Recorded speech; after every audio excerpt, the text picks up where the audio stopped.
ಶಿವಮೊಗ್ಗ ಜಿಲ್ಲೆ ಸಾಗರ ತಾಲೂಕು ಆವಿನಹಳ್ಳಿ ಹೋಬಳಿ ಬೇಸೂರು ಎನ್ನುವಲ್ಲಿ ಅಣುವಿದ್ಯುತ್ ಸ್ಥಾವರವನ್ನ ಸ್ಥಾಪನೆ ಮಾಡ್ತಾರೆ. ಅದಕ್ಕಾಗಿ ನೋ ಅಬ್ಜೆಕ್ಷನ್ ಸರ್ಟಿಫಿಕೇಟ್, ನಿರಪೇಕ್ಷಣಾ ಪತ್ರ ಹೇಳ್ತೀವಿ, ಅದನ್ನ ಅಲ್ಲಿನ ಗ್ರಾಮ ಪಂಚಾಯತಿಯವರಿಗೆ ಕೇಳಿದ್ದಾರೆ ಅಂತ ಹೇಳಿ ಒಂದು ಸುದ್ದಿ ಆಗಿದೆ. ಅದೊಂದು ಪತ್ರಿಕೆಯಲ್ಲಿ ಬಂದಿದೆ. ಹಾಗಾಗಿ ಈಗ ಮಲೆನಾಡಿನಲ್ಲಿ, ಅದರಲ್ಲೂ ಶಿವಮೊಗ್ಗ ಜಿಲ್ಲೆಯಲ್ಲಿ ಅದರದೇ ಅಂತ ಚರ್ಚೆ ನಮ್ಮ ಸ್ನೇಹಿತರಾದ ವಾಟ್ಸಪ್ ಅಲ್ಲಿ ಅಥವಾ ಫೇಸ್ಬುಕ್ ಅಲ್ಲಿ ತುಂಬಾ ಚರ್ಚೆಗಳು ಶುರುವಾಗಿದೆ. ಕೆಲವರು MP ಅವ್ರನ್ನ ಕೇಳ್ತಾ ಇದ್ದಾರೆ, ಕೆಲವರು MLA ಕೇಳ್ತಿಲ್ಲ ಅನ್ಸುತ್ತೆ. MLA ಅವ್ರ ಬಿಡಿಯಲ್ಲಿ ಒಂದು ಚರ್ಚೆ ರೂಪ ಒಂಥರ ವಿಸ್ತಾರವಾಗಿ ನನಗೆ ಕಾಣ್ತು. ಮೊದಲನೇದಾಗಿ ನಮಗೆ ಈ ತರ ಸುದ್ದಿಗಳು ಬಂದಾಗ ನಮಗೆ ಇದು ಹೌದಾ ಇಲ್ಲ ಅನ್ನುವಂಥದ್ದು, ಅದು ಮತ್ತೆ ಅದರದ್ದು ಎಷ್ಟು ಸತ್ಯ ಅಂತ ಹೇಳಿ, ಮತ್ತೆ ಪತ್ರಿಕೆಗಳಲ್ಲಿ ಸಾಮಾನ್ಯವಾಗಿ ಕನ್ನಡ ಪತ್ರಿಕೆಗಳಲ್ಲಿ ಬರೀಬೇಕಾದ್ರೆ ಕೋರ್ಟ್ ಯಾರದನ್ನು ಉಲ್ಲೇಖ ಮಾಡದೆ ಬರೆದಿರ್ತಾರೆ. ಹಾಗಾಗಿ ಜನರಿಗೆ ಒಂದು ಸ್ವಲ್ಪ ಕನ್ಫ್ಯೂಷನ್ ಇರುತ್ತೆ, ಇದು ಹೌದೋ ಇಲ್ಲೋ ಅಂತ ಹೇಳಿ. ಬಟ್ ನಮಗೆ ಸಹಜವಾಗಿ ನನಗೂ ಗೊತ್ತಿರಲಿಲ್ಲ ಈ ಥರದೊಂದು ಸಾಧ್ಯತೆ ಇದೆಯಾ ಅಂತ ಹೇಳ್ಬಿಟ್ಟು ಕನ್ಸರ್ನ್ ಅಥಾರಿಟಿ ಅವ್ರ ಹತ್ರ ಅದರದ ಒಂದು ಗುಣಲಕ್ಷಣಗಳು ಇದೆಯಾ ಅಲ್ಲಿ ಅಂತ ಹೇಳಿ ಕೇಳುವಂಥದ್ದು. ಒಂದೇ ಸರಿ ಹೇಳಬೇಕು ಅಂತಂದ್ರೆ ಅದಕ್ಕೊಂದು ಅಬ್ಜೆಕ್ಷನ್ ಕೊಟ್ಟಿದ್ದಾರೆ. ಅದು DC ಅವರ ಮೂಲಕನೂ ಹೋಗಿದೆ. ಮೊದಲನೇದಾಗಿ ಈ ಸುದ್ದಿ ಅದು ಹೊಸ ದಿಗಂತ ಅನ್ನುವಂಥ ಪತ್ರಿಕೆಯಲ್ಲಿ ಸಾಗರ ಭಾಗದ ಒಬ್ರು ಪತ್ರಕರ್ತರು ಬರೀತಾರೆ.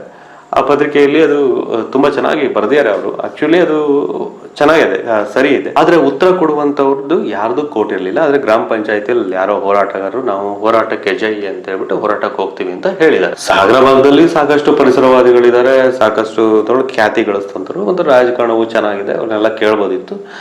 MP ರಾಘವೇಂದ್ರ ಅವ್ರನ್ನ ಕೇಳ್ಬೋದಿತ್ತು ಏನು ಅಂತ ಹೇಳಿ. ಅವ್ರಿಗೆ ಗೊತ್ತಿದ್ರು ಗೊತ್ತಿಲ್ಲದೆ ಆದ್ರೂ ಕೇಳ್ತಾರೆ. ಆದ್ರೆ ಈ ಸೆಂಟ್ರಲ್ ಏಜೆನ್ಸಿ ಅವ್ರು ಏನ್ ಮಾಡ್ತಾರೆ ಅಂದ್ರೆ, ಇದು ರಾಷ್ಟ್ರೀಯ ಹೆದ್ದಾರಿ ಅವ್ರ ತರ ಕಾಲ ಕಾಲಕ್ಕೆ ಈ ತರದ್ದು ಎನರ್ಜಿ ಚಾಲೆಂಜಸ್ ಬರುತ್ತೆ. ನಮಗೆ ಬಿಕ್ಕಟ್ಟು ಶುರು ಆಗೋ ಸಮಯದಲ್ಲಿ ಯಾವ್ಯಾವ ತರದ್ದು ಮೂಲದಿಂದ ವಿದ್ಯುತ್ತನ್ನ ನಾವು ಪಡ್ಕೊಬಹುದು ಅಥವಾ ಏನ್ ಮಾಡ್ಬೋದು ಅಂತ ಹೇಳ್ಬಿಟ್ಟು ಒಂದಿಷ್ಟು ಅವಲೋಕನ ಮಾಡ್ತಿರ್ತಾರೆ. ಹಾಗಾಗಿ ಈ ಒಂದು ಸ್ಥಳವನ್ನ, ಅದು ಸಾಗರದ ಬೇಸೂರು ಭಾಗದಲ್ಲಿ, ಅದು ಶರಾವತಿ ಹಿನ್ನೀರು ಹತ್ರ ಆಗ್ತದೆ. ಮತ್ತೆ ಅದು ಒಂದಿಷ್ಟು ಒಳ್ಳೆ ರೀತಿಯಾದಂತಹ ಪೂರಕ ವಾತಾವರಣ ಇದೆ. ಮತ್ತೆ ಆ ಬೆಡ್ ರಾಕ್ ಏನಿದೆಯಲ್ಲ ಅದರ ಫಾರ್ಮೇಶನ್, ಅದನ್ನೆಲ್ಲ ಅನುಗುಣವಾಗಿ ಇಲ್ಲೊಂದು ಯೂನಿಟ್ ಮಾಡಬಹುದು ಅಂತ ಹೇಳಿ ಅವರಿಗೆ ಅನ್ಸಿರುತ್ತೆ. ಹಾಗಾಗಿ ಅದನ್ನ ತಹಶೀಲ್ದಾರ್ ಮೂಲಕ ಒಂದು ವರದಿಯನ್ನ ಕೊಡೋದಕ್ಕೆ ಕೇಳ್ತಾರೆ. ಅದು DC ಅವರಿಗೆ ಬರುತ್ತೆ. ಫೆಬ್ರವರಿ ತಿಂಗಳಲ್ಲೇ ಹೆಚ್ಚು ಕಡಿಮೆ, ಅದು ಜನವರಿ ಫೆಬ್ರವರಿ ತಿಂಗಳಲ್ಲಿ ಅಲ್ಲಿನ ತಹಶೀಲ್ದಾರ್ ಸಾಗರದ್ದು ಅವರಿಗೆ ಅದನ್ನ ವರದಿ ಕೊಡಿ ಅಂತ ಫೋನ್ ಮೂಲಕ ಕೇಳಿದ್ದಾರೆ ಅಂತ ಹೇಳ್ಬಿಟ್ಟು ಉಲ್ಲೇಖ ಇದೆ. DC ಅವರಲ್ಲಿ ಕೇಳಿದ್ದಾರೆ. ಹಾಗಾಗಿ ಅವರು ವರದಿ ಕೊಟ್ಟಿದ್ದಾರೆ. ವರದಿಯಲ್ಲಿ ಅವರು ಕ್ಲಿಯರ್ ಆಗಿ ಹೇಳಿದ್ದಾರೆ, ಸಾಗರ ತಾಲೂಕು ಆವಿನಹಳ್ಳಿ ಹೋಬಳಿ ಬೇಸೂರು ಗ್ರಾಮದ ಭೌಗೋಳಿಕ ವಿಸ್ತೀರ್ಣ ಇದು 3190 ಎಕರೆ ಅಷ್ಟು ಇದೆ. ಅದರಲ್ಲಿ ಖುಷ್ಕಿ ಜಮೀನಿದೆ, ತೆರೆ ಜಮೀನು ಒಂದಿಷ್ಟಿದೆ, ಬಾಗಾಯ್ತಿದೆ. ಅದರ ಜೊತೆಗೆ ಅರಣ್ಯ ಜಮೀನು ಕೂಡ ಒಂದು 106 ಎಕರೆ ಅರಣ್ಯ ಜಮೀನಿದೆ. ಮತ್ತೆ ಇಲ್ಲಿನ ಜನಸಂಖ್ಯೆ ಒಂದು 600ಕ್ಕೂ ಹೆಚ್ಚು ಮನೆಗಳಿದಾವೆ, ಜಾನುವಾರುಗಳಿದಾವೆ. ಇವೆಲ್ಲ ಸೇರ್ಬಿಟ್ಟು ನೋಡಿದಾಗ ಇಲ್ಲಿ ಈ ತರ ಒಂದು ರಿಯಾಕ್ಟರ್ ಅಂದ್ರೆ ಇದೊಂಥರ ಒಂದು ಸ್ಥಾವರವನ್ನ ಮಾಡೋದಕ್ಕೆ ಸಾಧ್ಯ ಇಲ್ಲ ಅಂತ ಹೇಳ್ಬಿಟ್ಟು ಒಂದು ವರದಿಯನ್ನ DC ಅವರಿಗೆ ಕೊಟ್ಟಿರ್ತಾರೆ. ನಾನು ತಕ್ಷಣಕ್ಕೆ ಶಿವಮೊಗ್ಗ DC ಅವರಾದಂತಹ ಪ್ರಭುಲಿಂಗ ಕವಲಕಟ್ಟಿ ಅವರಿಗೆ ಫೋನ್ ಮಾಡಿದೆ. ಅವರು ಹೇಳಿದಿಷ್ಟೇ, ಯೋಗ್ಯ ಅಲ್ಲ, ಮತ್ತೆ ನಮಗೆ ಅರಣ್ಯ ಪ್ರದೇಶ ಬೇಕು, ಮತ್ತೆ ಈ ತರ ಪರಿಸರಕ್ಕೆ ಸಾಕಷ್ಟು ಹಾನಿ ಇದೆ, ಈ ತರದೆಲ್ಲ ಒಂದಿಷ್ಟು ಕೊಟ್ಟಿದ್ದೀವಿ, ಮುಗಿಯುತ್ತೆ ಅಂತ ನಾನು ಅನ್ಕೊಂಡಿದ್ದೀನಿ. ಯಾಕಂದ್ರೆ ಇದು ಯಾವುದೋ ರಾಜಕಾರಣಿ ಬಂದು ಹೋರಾಟ ಮಾಡಿ ಅಲ್ಲೆಲ್ಲ ಬರೋದಕ್ಕಿಂತ ಅವರೇ ವರದಿ ಕೊಟ್ಟಿರುವಂತದ್ದಿದೆ, ಬರೋದಿಲ್ಲ ಅಂತ ಹೇಳ್ಬಿಟ್ಟು. ಇದಾದ ನಂತರ ಇನ್ನೇನ್ ಮಾಡ್ತಾರೆ ಅಂತ ನನಗೆ ಗೊತ್ತಿಲ್ಲ. ಆದ್ರೆ ಇದೇನು ಮೊದಲೇನಲ್ಲ. ಕರ್ನಾಟಕಕ್ಕೆ ಕಳೆದ ವರ್ಷ ಒಂದು ಈ ತರದೊಂದು ಪ್ರಪೋಸಲ್ ಬಂದಿತ್ತು. ವಿಜಯನಗರ, ಕೊಪ್ಪಳ ಮತ್ತೆ ರಾಯಚೂರು ಈ ಭಾಗದಲ್ಲಿ ಒಂದಿಷ್ಟು ಪ್ರದೇಶಗಳಲ್ಲಿ, ಒಂದಿಷ್ಟು ಸ್ಥಳಗಳಲ್ಲಿ ಈ ತರದೊಂದು ಸ್ಥಾವರಗಳನ್ನ ಮಾಡಬಹುದು ಅಂತ ಹೇಳ್ಬಿಟ್ಟು ಒಂದು ವರದಿ ಕೊಡಿ ಅಂತ ಹೇಳ್ಬಿಟ್ಟಿದ್ದು. ಆದ್ರೆ ನಮ್ಮ ರಾಜ್ಯದ ಕ್ಯಾಬಿನೆಟ್ ಅಲ್ಲಿ ಅದು ಅಪ್ರೂವಲ್ ಆಗ್ಲಿಲ್ಲ. ಹಾಗಾಗಿ ರಾಜ್ಯ ಸರ್ಕಾರನೇ ಕೊಡ್ಬೇಕು. ಯಾಕಂದ್ರೆ ಇದು ಎನರ್ಜಿಗೆ ಸಂಬಂಧಪಟ್ಟಿರೋ, ಅಂದ್ರೆ ವಿದ್ಯುತ್ ಅದರ ಉತ್ಪಾದನೆಗೆ ಸಂಬಂಧಿಸಿರೋದ್ರಿಂದ ಇಲ್ಲಿ ಹೊಣೆಗಾರಿಕೆ ಅಂತ ಬರುತ್ತೆ. ಇದು ನ್ಯಾಷನಲ್ ಇಂಟ್ರೆಸ್ಟ್ ಅಂತ ಬರಲ್ಲ. ಯಾಕಂದ್ರೆ ನೀವು ಈ ತರ ವಾರ್ ಹೆಡ್ಗಳನ್ನ, ವೆಪನ್ಗಳನ್ನ, ನ್ಯೂಕ್ಲಿಯರ್ ವೆಪನ್ಗಳನ್ನ ಇಟ್ಕೊಳ್ಳೋಂಥದ್ದು ಇದಲ್ಲ. ಆ ತರದ್ದು ಪರಿಸ್ಥಿತಿ ಬಂದಾಗ ಬೇರೆ ತರ ಇರ್ತಿರುವಂಥದ್ದು ಬರೀ ವಿದ್ಯುತ್ಗಾಗಿ ಆ ತರ ಉದ್ದೇಶಕ್ಕಾಗಿ. ಹಾಗಾಗಿ ಇಲ್ಲಿ ರಾಜ್ಯದ್ದು ಸಹಭಾಗಿತ್ವ ಇರುತ್ತೆ. ಹಾಗಾಗಿ ಆಗುತ್ತೆ ಅಂತ ನಾನು ಹೇಳೋಕ್ಕಾಗೋದಿಲ್ಲ. ಅವರು ಪೂರಕ ವಾತಾವರಣ ಯಾಕೆ ಹೇಳ್ತಾರೆ ಅಂತಂದ್ರೆ, ಪಕ್ಕಕ್ಕೆ ನಿಮಗೆ ನದಿ ನೀರು ಸಿಗುತ್ತೆ ಆ ಥರ, ಮತ್ತೆ ಅದು ರಿಯಾಕ್ಟರ್ಗೆಲ್ಲ ತುಂಬಾ ಕೂಲ್ ಆಗೋಕೆ ಎಷ್ಟು ನೀರು ಬೇಕಾಗ್ತದೆ, ಆ ಥರ ಎಲ್ಲ ಟೆಕ್ನಿಕಲ್ ಅಂಶಗಳ ಆಧಾರದ ಮೇಲೆ ಹಂಗೆ ಹೇಳಿರ್ತಾರೆ.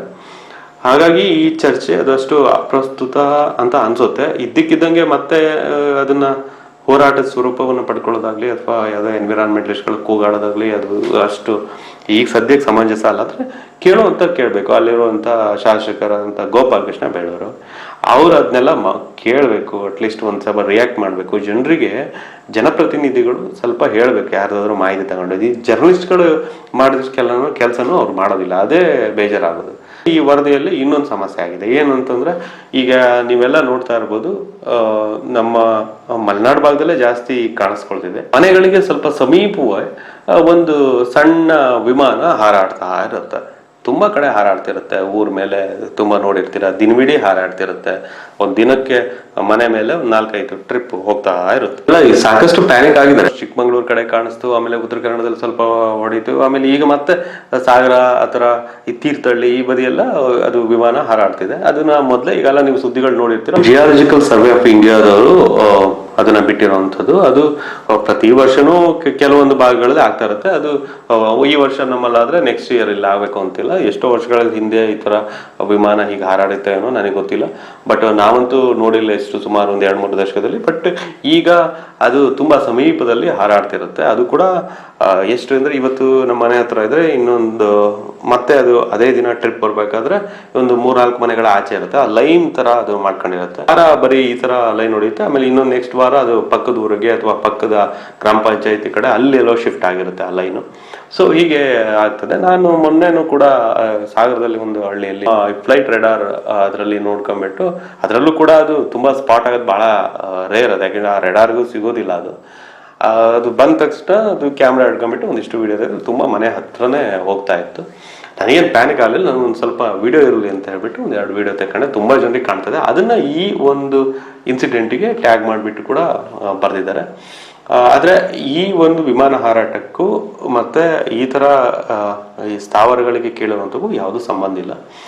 ಇದು ಬೇರೆ ಅದು ಬೇರೆ. ಹೆಚ್ಚಂದ್ರೆ ಇವರು ಕೊಟ್ಟಿರೋ ವರದಿಯಲ್ಲಿ ಏನಾದ್ರು ಆ ಕಲ್ಲುಗಳ ಫಾರ್ಮೇಶನ್ ಏನಾದ್ರು ಅದೇನಾದ್ರೂ ಯೂಸ್ ಆಗ್ಬೋದು ಬಿಟ್ರೆ ಬೇರೇನು ಕೂಡ ಈ ತರ ರಿಯಾಕ್ಟರ್ಗಳಿಗೆ ಅಥವಾ ಈ ತರ ಘಟಕಗಳಿಗೆ ಯೂಸ್ ಆಗೋದಿಲ್ಲ ಅಂತ ನಾನು ಅನ್ಕೊಂಡಿದ್ದೀನಿ. ಅಥವಾ ನಾನು ಅಧಿಕಾರಿಗಳ ಹತ್ರ ಕೇಳಿ ಪಡೆದ ಮಾಹಿತಿ. DC ಅವರು ಕೂಡ ಕನ್ಫರ್ಮ್ ಮಾಡಿದ್ರು. ನಾನು ಸಾಕಷ್ಟು ಸಲ ಹೇಳಿದ್ದೀನಿ, ಆ ವಿಮಾನಕ್ಕೂ ಬೇರೆದಕ್ಕೂ ಏನು ಸಂಬಂಧ ಇಲ್ಲ. ಅಷ್ಟೆಲ್ಲ ಪ್ಯಾನಿಕ್ ಆಗುವಂಥದ್ದಿಲ್ಲ. ನಮ್ಮ ಮನೆ ಮೇಲ್ಗಡೆ ಯಾಕೆ ಹಿಂಗೆ ಆಗ್ತದೆ. ಕೆಲ ತಿಂಗಳ ಹಿಂದೆ ಡ್ರೋನ್ ಒಂದು ಇದೇ ತರ ಹಾರ್ತಾ ಇತ್ತು. ಅದಕ್ಕೂ ಕೂಡ ತುಂಬಾ ಅಚ್ಚರಿಪಟ್ಟಿದ್ರು. ಅದೊಂದು ಜಂಟಿ ಸರ್ವೆ ಭಾಗ ಅದು ಇದು ಅಂತ ಹೇಳ್ಬಿಟ್ಟು ಅದೊಂದು ಇದಾಯ್ತು. ಅದೊಂದು ರೋವರ್ನ ಇಟ್ಕೊಂಡ್ ಬರ್ತದೆ ಅಂತ ಹೇಳ್ಬಿಟ್ಟು ಅದೊಂದು ಅಲ್ಲಿ ಕ್ಲೋಸ್ ಆಗಿತ್ತು. ಮತ್ತೆ ಈಗ ವಿಮಾನದ್ದು ಈಗ ಮಲೆನಾಡಲ್ಲಿ ಹಾರೋದಕ್ಕೂ ಮಲೆನಾಡಿನ ಮೇಲೆ ಬರುವಂತಹ ಪ್ರಾಜೆಕ್ಟ್ಗಳಿಗೂ ಜನರು ಸ್ವಲ್ಪ ಪ್ಯಾನಿಕ್ ಆಗಿದ್ದಾರೆ. ಜಾಸ್ತಿ ಟೆಕ್ನಿಕಲ್ ಟರ್ಮಲ್ ಯೂಸ್ ಮಾಡ್ತಾರೆ. ಮ್ಯಾಗ್ನೆಟಿಕ್ ರೇಡಿಯೋಮೀಟರ್ ಅಂತನೋ ರೇಡಿಯೋಮೀಟರ್ ಅಂತನೋ ಏನೋ ಪ್ರೊನೌನ್ಸಿಯೇಷನ್ ಇದೆ. ಆ ಒಂದು ರೇಡಿಯೋಮೆಟ್ರಿಕ್ ಸೆನ್ಸಾರ್ ಮೂಲಕ ನಿಜ ನಿಕ್ಷೇಪ ಹುಡುಕ್ತಾರೆ ಅಂತ ಅಲ್ಲ. ಆರ್ಕಿಯಾಲಜಿಕಲ್ ಇಂಪಾರ್ಟೆನ್ಸ್ ಇರುವಂತ ಯಾವುದೇ ಹುದುಗೋಗಿರುವಂತ ಯಾವುದೇ ಸ್ಟ್ರಕ್ಚರ್ ಇರ್ಬೋದು, ಅಥವಾ ನಮ್ದು ಕಲ್ಲುಗಳ ಫಾರ್ಮೇಶನ್ ಇರ್ಬೋದು, ಅಥವಾ ಒಳಗಡೆ ಏನಂತ ಇರುವಂಥದ್ದನ್ನು ಕೂಡ ಅದನ್ನು ಸೈಂಟಿಫಿಕಲಿ ಅನಲೈಸ್ ಮಾಡುವಂಥ ಒಂದು ಕ್ರಿಯೆ. ಅದು ಜುಲೈ 31ರವರೆಗೆ ಮಂಗಳೂರು ಒಂದು ಮತ್ತೆ ಶಿವಮೊಗ್ಗ ಎರಡು ಏರ್ಪೋರ್ಟ್ಗಳಲ್ಲಿ ಈ ಥರದೊಂದು ಯಾವುದೊಂದು ಖಾಸಗಿ ವಿಮಾನ, ಅದು ಫಾರಿನಲ್ಲಿ ಇರುವಂಥ ಸಂಸ್ಥೆ, ಅದು ಸೆಸ್ನಾ ಕ್ಯಾರ್ವಾನ್ ಅಂತ ಏನೋ ಒಂದು ಸಂಸ್ಥೆ, ಅದು ಅಲ್ಲಿನ ಅದರದ್ದು ಒಂದು ಸ್ಪೆಷಲೈಸ್ಡ್ ಒಂದು ಕ್ರಾಫ್ಟ್ ಅನ್ನ ತಗೊಬಂದ್ಬಿಟ್ಟು ಇಲ್ಲಿ ಹಾರಿಸ್ತಿದ್ದಾರೆ. ಅದಕ್ಕೆ ನಾವು ಈಗ ಇಲ್ಲಿ ಇರೋ ಘಟನೆಗಳಿಗೂ ಅಲ್ಲಿಗೂ ಅದೇ ಅಂತ ಹೇಳ್ಬಿಟ್ಟು ನಾವು ಊಹಾಪೋಹ ಎದ್ದಿದೆ. ಮೊನ್ನೆ ನಾನು ನೋಡ್ತಾ ಇದ್ದೆ, ಅದು ಕುಂದಾಪುರದಿಂದ ಹೊರಟು ಅಲ್ಲಿಂದ ವಿಜಯಪುರದವರೆಗೆ ಹೋಗ್ತಾ ಇತ್ತು. ಬೆಳಗ್ಗೆ 9 ಗಂಟೆಗೆ ಆ ಕ್ರಾಫ್ಟ್ ಅದು ಅಲ್ಲಿ ಟೇಕ್ ಆಫ್ ಆದ್ರೆ ಸುಮಾರು ಒಂದು 3-4 ಟ್ರಿಪ್, ಒಂದು 3:30ವರೆಗೂ ಕೂಡ ಒಂದು 300-400 ಕಿಲೋಮೀಟರ್ ಮೇಲ ಅಥವಾ ಒಂದು ಸುಮಾರು ಕಿಲೋಮೀಟರ್ ಆಗ್ತದೆ. ಉಚ್ಚಂಗಿವರೆಗೂ ಹೋಗ್ತಿತ್ತು. ಉಚ್ಚಂಗಿವರೆಗೆ ಅಲ್ಲಿಂದ ಹಿಡಿದು ಈ ಕಡೆ ಮಾಸೂರು, ರಟ್ಟೆಹಳ್ಳಿ ಆ ಥರದ ಮೂಲಕ ಸಾಗರ ಹಿಂಗೆ ಬಂದು ಆಮೇಲೆ ಈ ಕೊಡಚಾದ್ರಿ ಮೂಲಕ ಈ ಕಡೆ ಕುಂದಾಪುರದವರೆಗೆ ಈ ತರ ಒಂದು ಟ್ರಿಪ್ ಹೊಡಿದ. ಅವತ್ತೇ ಈ ತೀರ್ಥಹಳ್ಳಿ ಭಾಗದಲ್ಲೂ ಅದು ಇನ್ನೊಂದು ವಿಮಾನ ಹಾಗೆ ಹಾರಾಡ್ತಿತ್ತು. ಅಣು ವಿದ್ಯುತ್ ಸ್ಥಾವರ ಸ್ಥಾಪನೆ ಮಾಡ್ಬೇಕಾದ್ರೆ ಅದ್ರೆ ಎಮರ್ಜೆನ್ಸಿ ಅಂತ ಹೇಳ್ಬಿಟ್ಟು ಮಾಡೋದು ಬೇರೆ. ಯಾಕಂದ್ರೆ ನಾನು ಹೇಳ್ದಂಗೆ ವೆಪನ್ಸ್ಗಳನ್ನ ಆ ಥರ ಏನಾರು ಮಾಡೋದಾದ್ರೆ ಅದಕ್ಕೆ ಬೇರೆ ತರ ಪ್ರಯಾರಿಟಿ ಇರುತ್ತೆ. ಆದ್ರೆ ಇದು ವಿದ್ಯುತ್ ಉತ್ಪಾದನಾ ಘಟಕಗಳನ್ನ ಮಾಡ್ಬೇಕಾದ್ರೆ ಸ್ಟೇಟ್ ಗೌರ್ಮೆಂಟಿನ ಪರ್ಮಿಷನ್ ಬೇಕು. ಸ್ಟೇಟ್ ಗೌರ್ಮೆಂಟಲ್ಲೂ ಗೊತ್ತಿರುತ್ತೆ. ಇದೊಂದು ಸಹಜ ಪ್ರಕ್ರಿಯೆ ಆಗಿರುತ್ತೆ. ನಾನು ಹೇಳಿದಂಗೆ ಕಳೆದ ವರ್ಷನೂ ಆಗಿತ್ತು, ಈ ವರ್ಷನೂ ಆಗ್ತಾ ಇದೆ. ಪದೇ ಪದೇ ಪರಿಸರ ವಿರೋಧಿ ಈ ತರ ಚಟುವಟಿಕೆಗಳು, ದೊಡ್ಡ ದೊಡ್ಡ ಪ್ರಾಜೆಕ್ಟ್ಗಳು ಬರ್ತಾ ಇರ್ತವೆ. ಜನ ಮಾತ್ರ ಕೆಲವರು ಪರಿಸರವಾದಿಗಳಿಗೆ, ನಾನು ಈಗಲೂ ಹೇಳ್ತೀನಿ, ನೀವು ಪರಿಸರವಾದಿಗಳಿಗೆ ಏನಾದರೂ ಬೈಕೊಳ್ಳಿ, ನಮ್ಮನ್ನು ಕೂಡ ಕೆಲವರು ಇತರ ಪರಿಸರವಾದಿಗಳ ಜೊತೆಗೆ ಸೇರಿಸ್ಬಿಟ್ಟು ನಮಗೆ ಬೈಯುವಂಥದ್ದು. ನಾನೊಬ್ಬ ಜರ್ನಲಿಸ್ಟ್ ಆಗಿ ನಾನು ಹೇಳ್ತೀನಿ, ನಾನು ಒರಿಜಿನಲ್ ಸ್ಕ್ರಿಪ್ಟ್ ಅನ್ನ ಅಥವಾ ಒರಿಜಿನಲ್ ಸಂಶೋಧನೆ ಅಥವಾ ಆ ತರ ಸ್ಟೋರಿಗಳನ್ನು ಬರೆದೆ. ಆನ್ಲೈನ್ ಅಲ್ಲಿ ಸಿಗುವಂತ ಸ್ಟೆಪ್ ನ ಬಳಸ್ತಾ ಹೋದ್ರೆ ಇವತ್ತು ರೈನ್ಲ್ಯಾಂಡ್ ಇಷ್ಟು ಮಟ್ಟಿಗೆ ಹೋಗ್ತಿರ್ಲಿಲ್ಲ. ನಾವು ಇದರ ಹಿಂದೆ ತುಂಬಾ ಜನ ಮಾತಾಡ್ಸಿರ್ತೀವಿ, ಎಲ್ಲ ಮಾಡ್ತೀವಿ. ನಾನು ಮೊನ್ನೆ ಒಂದು ವಿಡಿಯೋನ ನನ್ನ ಸ್ನೇಹಿತರು ಕಳಿಸಿದ್ರು. ಆಗುಂಬೆ ಭಾಗದವರು ಕಾಳಿಂಗ ಸರ್ಪ ಅದರ ಮೇಲೆ ತುಂಬಾ ರಿಸರ್ಚ್ ಮಾಡಿ ಈ ತರ ಈಗ ಸದ್ಯಕ್ಕೆ ತುಂಬಾ ಟೀಕೆಗಳಿಗೆ ಒಳಗಾದಂಥವ್ರು. ಅವರು ವಿಡಿಯೋದಲ್ಲಿ ಹೇಳ್ತಾ ಈ ತರ ಯಂಗ್ಸ್ಟರ್ ಯಾರ ಪರಿಸರವಾದಿಗಳಿದ್ದಾರೆ ಅವರು ವಿತ್ ಕೋಡ್ ತರ ಏನೋ ಹೇಳ್ತಾ ಇದ್ರು. ಈ ತರ ಸೀನಿಯರ್ ಅಲ್ಲ, ಈ ತರ ಯಂಗ್ಸ್ಟರ್ಗಳಿಗೆ ಏನು ಗೊತ್ತಿರೋದಿಲ್ಲ, ಈ ತರ ಏನೇನೋ ಮಾತನಾಡ್ತಾ ಇರ್ತಾರೆ, ಅವ್ರಿಗೆ ಏನು ಗೊತ್ತಿಲ್ಲ. ಹಾಗಾಗಿ ಆಗುಂಬೆ ಟನಲ್ ಅನ್ನ ಅವ್ರು ಪರೋಕ್ಷವಾಗಿ ಆ ಇಡೀ ವಿಡಿಯೋದಲ್ಲಿ ನಾನು ನೋಡ್ತಾ ಇದ್ದೆ, ಪರೋಕ್ಷವಾಗಿ ಅವ್ರು ಬೇಕು ಅಂತ ಹೇಳ್ತಿದ್ರು. ಬೇಕು ಅಂದ್ರೆ ಮಾಡ್ಕೊಳ್ಳಿ, ನಮಗೇನು ಸಮಸ್ಯೆ ಇಲ್ಲ, ನಿಮ್ಮ ಹಣೆ ಬರೋದು. ಈಗ ನಾವು ಯಾವುದು ಇನ್ಮೇಲೆ ಒಂದು ಬರ್ದಿದ್ವಿ, ಈ ತರ ಸೀನಿಯರ್ ಪರಿಸರವಾದಿಗಳು ಅವ್ರನ್ನೆಲ್ಲ ನಾವು ಎಲ್ಲ ಕೋರ್ಟ್ಗಾಗಿ ಅವರಿಗೆ ಇವರೆಲ್ಲ ಮಾಡ್ತಿರೋ ನಾಲೆಡ್ಜ್ ಹೇಳ್ಬೇಕು ಅಂದ್ರೆ ಅವ್ರಿಗೆ ತುಂಬಾ ವಿಶೇಷವಾಗಿ ಏನಿಲ್ಲ, ಅದನ್ನ ಅವರು ಕೃಷಿ ಮಾಡ್ಕೊಂಡಿದ್ದಾರೆ ಅಷ್ಟೇ. ಅದ್ರ ಬಗ್ಗೆ ಬಹಳಷ್ಟು ಸ್ಟಡಿ ಮಾಡ್ತಾರೆ. ಅವ್ರಿಗೆ ನನಗೆ ಗೊತ್ತಿಲ್ಲ, ಕೆಲವರಿಗೆ ಪ್ರಾಫಿಟ್ ಆಗಿರ್ಬಹುದು ಅಂದ್ರೆ ಬೇರೆ ಬೇರೆ ವಿಷಯದಲ್ಲಿ. ಬಟ್ ಈ ತರ ನಾವು ಲಾಸ್ ರಿಟರ್ನ್ ಅಂದ್ರೆ ನಮ್ದು ಈಗ ಹೋಗ್ತಿರೋದೆಲ್ಲ ನಮ್ಮ ದುಡಿಮೆಯಿಂದ ಒಂದು ಅವೇರ್ನೆಸ್ ಕ್ರಿಯೇಟ್ ಮಾಡಬೇಕು ಅಂತ ಶುರು ಮಾಡಿದ್ದಕ್ಕೆ ಇವತ್ತು ಇಷ್ಟು ಜನರ ಸಹಕಾರ ನಮ್ಮ ರೈನ್ಲ್ಯಾಂಡ್ಗಿದೆ. ಹಾಗಾಗಿ ನಮಗೆ ಯಾರೇ ಹೇಳೋದಕ್ಕೆ ಆಗೋದಿಲ್ಲ. ಬಟ್ ನಾನೇ ಒಂದು ಸರಿ ಜಾಸ್ತಿ ಈ ತರ ಪರಿಸರದ ಬಗ್ಗೆ ಮಾತಾಡ್ತಿರೋದ್ರಿಂದ ನಮ್ಮನ್ನು ಉದ್ದೇಶಿಸಿ ಯಾರಾದ್ರೂ ಮಾತಾಡಿದ್ರೇನು ಅಂತ ತಿಳ್ಕೊಂಡು ಮಾತಾಡೋದಾದ್ರೆ, ಈಗ ಶರಾವತಿ ಪಂಪ್ ಸ್ಟೋರೇಜ್ ನ ವಿರೋಧಿಸಿದವರು ಈಗ ಆಗುಂಬೆ ಸುರಂಗ ಮಾರ್ಗ ಬೇಕು ಅಂತಾರೆ. ಅಲ್ಲೊಂದು ಪಕ್ಷ ಒಂದು ತರ ಅದರದ್ದು ಸಪೋರ್ಟರ್ಸ್ ಒಂಥರ ಇದ್ರೆ, ಇಲ್ಲಿ ಇನ್ನೊಂದ್ ತರ. ಸೊ ಪರಿಸರ ಅಂದಮೇಲೆ ಎಲ್ಲದೂ ಪರಿಸರನೇ. ಅಲ್ಲಿ ಆಗುಂಬೆನಿಗೆ ಟನಲ್ ಬೇಕು ಅಂತ ಹೇಳ್ಬಿಟ್ಟು ಇಲ್ಲಿ ಇನ್ನೇನು ಡಿಸಾಸ್ಟರ್ಗೆ ನಾವು ಸಪೋರ್ಟ್ ಮಾಡಿ, ಅಲ್ಲಿ ನಾವು ಪಂಪ್ ಸ್ಟೋರೇಜ್ ಬೇಡ ಅಂತ ಹೇಳ್ಬಿಟ್ಟು, ಆಮೇಲೆ ಅದಕ್ಕೂ ಕೂಡ ಯಾವ ಪರಿಸರವಾದಿಯೂ ಕೂಡ ರೈತರ ಜೊತೆಗೆ ಬರೋದಿಲ್ಲ. ಆದ್ರೆ ರೈತರೆಲ್ಲ ಒಗ್ಗೂಡ್ಬೇಕು ಅಂತ ಹೇಳ್ತಾರೆ. ಈ ರೈತರು ಹೆಂಗೆ, ರೈತರು ಬಿಡಿ, ಈ ಸಾಮಾನ್ಯರು ನನಗೆ ಸಾಕಷ್ಟು ಕಂಪ್ಲೇಂಟ್ಗಳು ಬರೋದು ಪರಿಸರದ ಕಾಳಜಿ ಹೆಂಗೆ ತುಂಬಾ ಜನರಿಗೆ ಹುಟ್ಕೊಳುತ್ತೆ ಅಂದ್ರೆ, ನಮಗೆ ಕಂಪ್ಲೇಂಟ್ ಬಂದಿರೋದು ನಾವೆಲ್ಲ ಕ್ರಾಸ್ ಚೆಕ್ ಮಾಡೋಕ್ಕೆ ಹೋಗೋದಿಲ್ಲ. ಯಾಕಂದ್ರೆ ತಪ್ಪಿದ್ರೆ ನಾವು ಅದನ್ನ ಯಾರಿಗೆ ಡೈರೆಕ್ಟ್ ಮಾಡ್ಬೇಕು ಅಂದ್ರೆ ಡೈರೆಕ್ಟ್ ಮಾಡ್ತೀವಿ. ಅವ್ರು ಕೇಳಲಿಲ್ಲ ಅಂತಂದ್ರೆ ಮಿನಿಸ್ಟರ್ ಆಫೀಸ್ವರೆಗೂ ನಮಗೆ ಅಷ್ಟು ಸ್ವಲ್ಪ ಸಂಪರ್ಕ ಆದರೂ ಇರುತ್ತೆ, ಅಲ್ಲಿಗೆ ಕಮ್ಯುನಿಕೇಟ್ ಮಾಡ್ತೀವಿ. ಅದು ಏನೋ ಒಂದು ಆಕ್ಷನ್ ಆಗಿರುತ್ತೆ. ಆದ್ರೆ ನಮಗೆ ಬರೋ ಕಂಪ್ಲೇಂಟ್ಗಳ ಮೂಲ ನಾವು ಹುಡುಕ್ತಾ ಹೋದ್ರೆ, ನನ್ನ ಮನೆ ಪಕ್ಕದವನು ಏನೋ ನನಗೆ ಆಗೋದಿಲ್ಲ, ಅವನಿಗೆ ಸಿಕ್ಕಾಪಟ್ಟೆ ದ್ವೇಷ ಇರುತ್ತೆ, ಅವನು ಏನೋ ಮಾಡ್ಕೊಂಡ ಅಂದ ತಕ್ಷಣ ಅವಾಗ ಶುರುವಾಗೋದು. ಆಮೇಲೆ ಕೆಲವು RFOಗಳು DRFOಗಳು ಏನೋ ನಾನು ಹೇಳಿದ್ ಮಾಡಲಿಲ್ಲ, ಅವಾಗ ನೀನು ಮರ ಕಟ್ಸಿದ್ಯಲ್ಲ ಅಂತ ಬರೋದು, ನೀನು ಹಿಂಗೆ ಮಾಡಿದ್ಯಾ ಹಂಗೆ ಮಾಡಿದ್ಯಾ, ಅವೆಲ್ಲ ಅವಾಗ ಶುರುವಾಗೋದು. ಸಾಮಾನ್ಯ ಜನರು ನನ್ನ ಕಾಡು, ನನ್ನ ಜಮೀನು, ನನ್ನ ಊರಿನಲ್ಲಿ ಈ ಥರದ ಪ್ರಾಪರ್ಟಿ ನಾನು ಉಳಿಸ್ಕೊಬೇಕು, ನಮ್ಮ ಮುಂದಿನ ಪೀಳಿಗೆಗೆ ನಾವು ಇದನ್ನು ಉಳಿಸ್ಕೊಬೇಕು ಅಂತ ನೀವು ಹೋಗಿದ್ದೆ ಆಗಿದ್ರೆ ಇವತ್ತು ಪರಿಸರವಾದಿಗಳ ಸಮಸ್ಯೆಯೇ ಬರ್ತಿರ್ಲಿಲ್ಲ.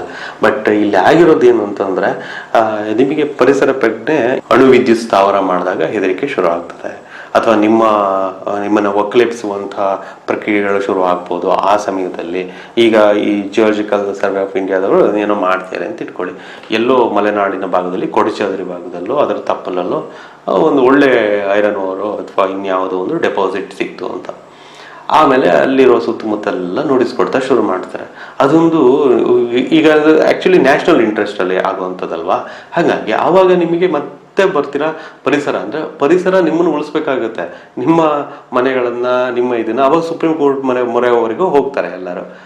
ಸೊ ಅವಾಗ ಪರಿಸರದ ಕಾಳಜಿ ಆ ಸಮಯದಲ್ಲಿ ಬರುತ್ತೆ. ಹಿಂಗಾಗಿರುವಂಥದ್ದು ಪ್ರಾಜೆಕ್ಟ್ ಮಾಡಿಬಿಟ್ಟು 5-6 ತಿಂಗಳಲ್ಲಿ ಉದ್ಘಾಟನೆ ಮಾಡಿ ಅಲ್ಲೊಂದು ತೀರ್ಥಹಳ್ಳಿದ ಬೈಪಾಸ್ ರಸ್ತೆ ಉದುರೋಗಿತ್ತು. ಅದು ನಮ್ಮಲ್ಲೇ ಹಾಕಿದೀವಿ, ನೀವೆಲ್ಲ ನೋಡಿದ್ರೆ. ಹಾಗಾಗಿ ಅಲ್ಲಿ ಎಲ್ಲ ಮಣ್ಣನ್ನು ಬೇರೆ ಮಣ್ಣುಗಳ ತರ ಅಲ್ಲ. ನನ್ನ ಒಂದು ಕಳಕಳಿ ಏನು ಅಂತಂದ್ರೆ, ನೀವು ಯಾರೋ ಏನು ಹೇಳ್ತಾರೆ ಅಂದ್ರೆ, ಯಾವುದೋ ಮಣ್ಣು ನಾವು ಚೀನಾದಲ್ಲಿ ಮಾಡಿದೀವಿ, ಜಪಾನ್ ಮಾಡಿದೀವಿ, ಪಶ್ಚಿಮ ಘಟ್ಟ ಹಂಗಲ್ಲ.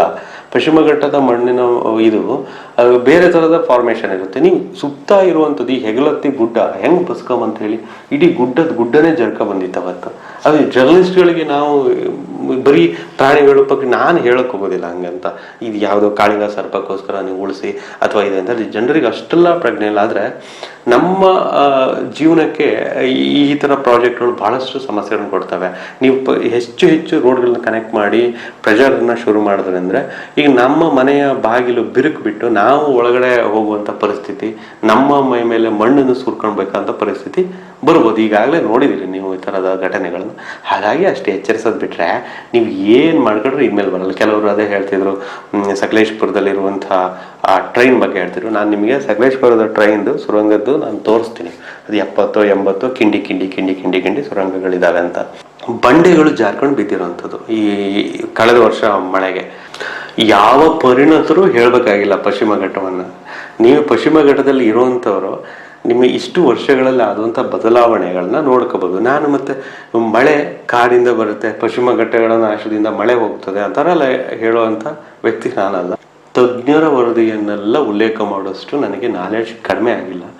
ನಾನು ಹೇಳೋದೇನೆಂದರೆ ಈಗಿರುವಂಥ ಇನ್ಸಿಡೆಂಟ್ಗಳು ನನ್ನ ಸುತ್ತಮುತ್ತಲ ಏನಾಗ್ತಿದೆ ಬದಲಾವಣೆ ಅರ್ಥಕಣಂಥದ್ದು ನಮ್ಮ ಜನರಿಗೆ ಬಂದುಬಿಟ್ರೆ ಇಲ್ಲಿ ಯಾವ ಪರಿಸರ ಕಾಳಜಿಯೂ ಇರೋದಿಲ್ಲ. ನಾಳೆ ಈ ಥರದ ವಿದ್ಯುತ್ ಸ್ಥಾವರಗಳು ಬರೋದಿಲ್ಲ, ಪಂಪ್ ಸ್ಟೋರೇಜ್ಗಳು ಬರೋದಿಲ್ಲ, ಎಲ್ಲ ಬರೋದಿಲ್ಲ.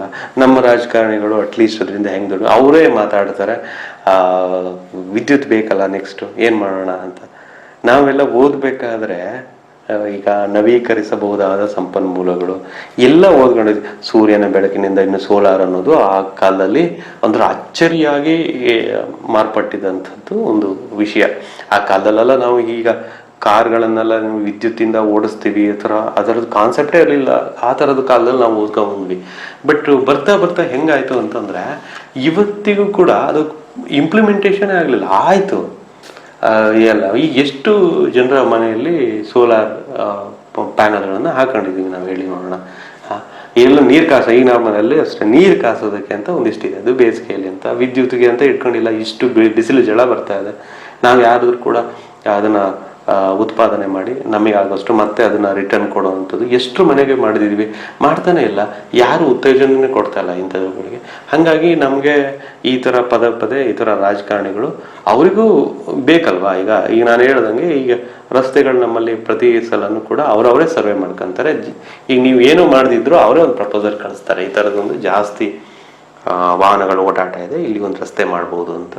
ಮಲೆನಾಡು ಭಾಗದಲ್ಲಿ ಆಗಿರುವಂಥ ರಸ್ತೆಗಳು ಯಾವುದು ಕೂಡ ವೆಹಿಕಲ್ಗಳು ಜಾಸ್ತಿಯಾಗಿ ಮಾಡಿದ್ದಲ್ಲ, ಹಣ ಜಾಸ್ತಿ ಆಗಲಿ ಅಂತ ಮಾಡಿದ್ದೆ ಜಾಸ್ತಿ ಇದೆ. ಹಾಗಾಗಿ ಇವೆಲ್ಲ ನಾವು ಅರ್ಥ ಮಾಡ್ಕೊಬೇಕಾಗಿರುವಂಥದ್ದು ನಾವು ಮಾಡ್ತಾ ಇಲ್ಲ. ಹಾಗಾಗಿ ಈ ಥರದ ಪದೇ ಈ ಥರ ಪ್ರಾಜೆಕ್ಟ್ಗಳನ್ನು ನಮ್ಮ ಮೇಲೆ ಸುರಿತಾ ಇದ್ದಾರೆ.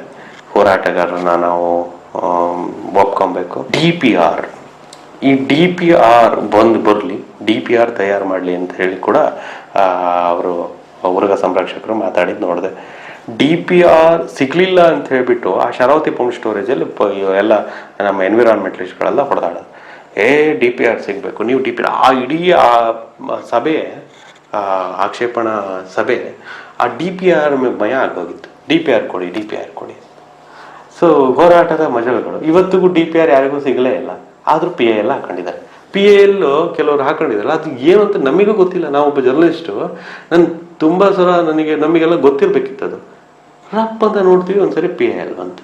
ಅಯ್ಯೋ ಅದ್ರ ಬಗ್ಗೆ ಎಲ್ಲ ಈಗ ನೋಡಿ, ಅದು ಅದ್ರ ಪಾಡಿಗೆ ಅದು ನಿಂತರೆ ಪರವಾಗಿಲ್ಲ, ಬಟ್ ಅದು ನಿಲ್ಲದೆ ಇದ್ದಾಗ ನಾನು ಅದನ್ನ ಕ್ಲೀನಾಗಿ ಎಕ್ಸ್ಪ್ಲೈನ್ ಮಾಡ್ತೀನಿ. ಅದು ಈ ಅಣುವಿದ್ಯುತ್ ಸ್ಥಾವರ ಅಂತೂ ಸದ್ಯಕ್ಕೆ ನನಗೇನು ಅನಿಸೋದಿಲ್ಲ. ಅದು ಫೀಸಿಬಿಲಿಟಿ ಇಲ್ಲ ಅಂತ ಹೇಳ್ಬಿಟ್ಟು ವರದಿ ಕೊಟ್ಟಿದ್ದಾರೆ ಅಂತ DC ಅವರು ಹೇಳಿದ್ದಾರೆ. ಇದಿಷ್ಟೇ ನಾನು ಹೇಳಬೇಕಾಗಿದ್ದು. Thank you.